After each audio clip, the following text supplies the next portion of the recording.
One of the ways that I'm trying to understand Manto is how he's not only using sort of like thematic conventions of ghazal, but also grammatical conventions and linguistic conventions. So we all know from the ghazal that this kind of poetry is not about explicit reference and description, but rather about encasing meanings of poetry in layers of highly productive ambiguities. And it's maybe because of this system of ambiguities that the ghazal has sort of continued to develop and flourish in Urdu, even though it's sort of mostly passed out of fashion in Arabic and Persian, where it comes from. So just read a brief section on ambiguity. I hope it's not too boring. So it's important to begin an investigation of ambiguity. I'm not trying to make a paradox here, but with a clear idea of what is meant by ambiguity.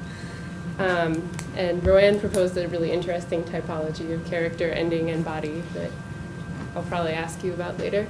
But so a perennial problem for linguists and anthropologists and scholars of literature is differentiating technical terminology from everyday understanding and usage. So in the case of ambiguity, it's necessary from the beginning to differentiate it from vagueness and from polysemy. So polysemy, rather than being distinct from ambiguity, is actually a specific kind of ambiguity. It's lexical ambiguity. So we see this a lot in ghazal, where a word has more than one meaning. And Manto deploys this technique all over Pundane and in other works, obviously. So the narrow focus of polysemy makes it not very useful, I think, for a broad investigation of ambiguity.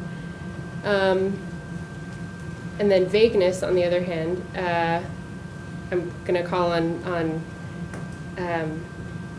semiotician Charles Peirce's classic definition that states, where there are possible states of things concerning which it is intrinsically uncertain whether, had they been contemplated by the speaker, he would have regarded them as excluded or allowed by the proposition, which is really wordy.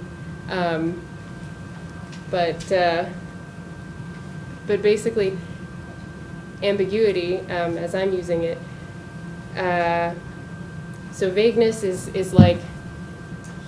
violating semantic standards of informativeness, explicitness, and clarity, whereas ambiguity has meanings, but there are multiple ones. It has to allow for a degree of specificity. So all this bizarre setup to talk about. I'm so sorry. Another definition of ambiguity that I'm drawing on is from Christopher Kennedy.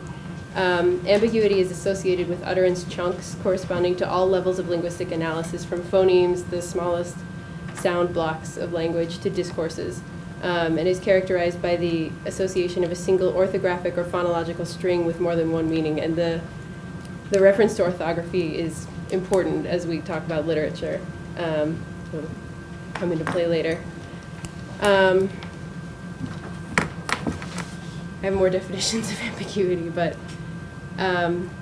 essentially, I think that the most productive way to think about it is provoking possible alternative reactions. And so Manto's Pundane, for me, sort of it typifies this kind of ambiguity. So it's not conventionalized in the same way that ghazal is, where you always know that gul and bulbul can be these set of things, it can be this set of things, it can be a variety of sort of set conventional things. But I think he does take advantage of productive tension in his ambiguity, and on also a variety of levels, from the very smallest semantic level to the large sort of discursive level. So I have a list of small examples, but more or less it's things like taking advantage of the fact that Urdu doesn't have gendered pronouns. So wo and ye and is and us. These things, when we read them, especially as second language learners, but I think as native speakers too, you have to pause for a minute. There's sort of a dual process that goes on.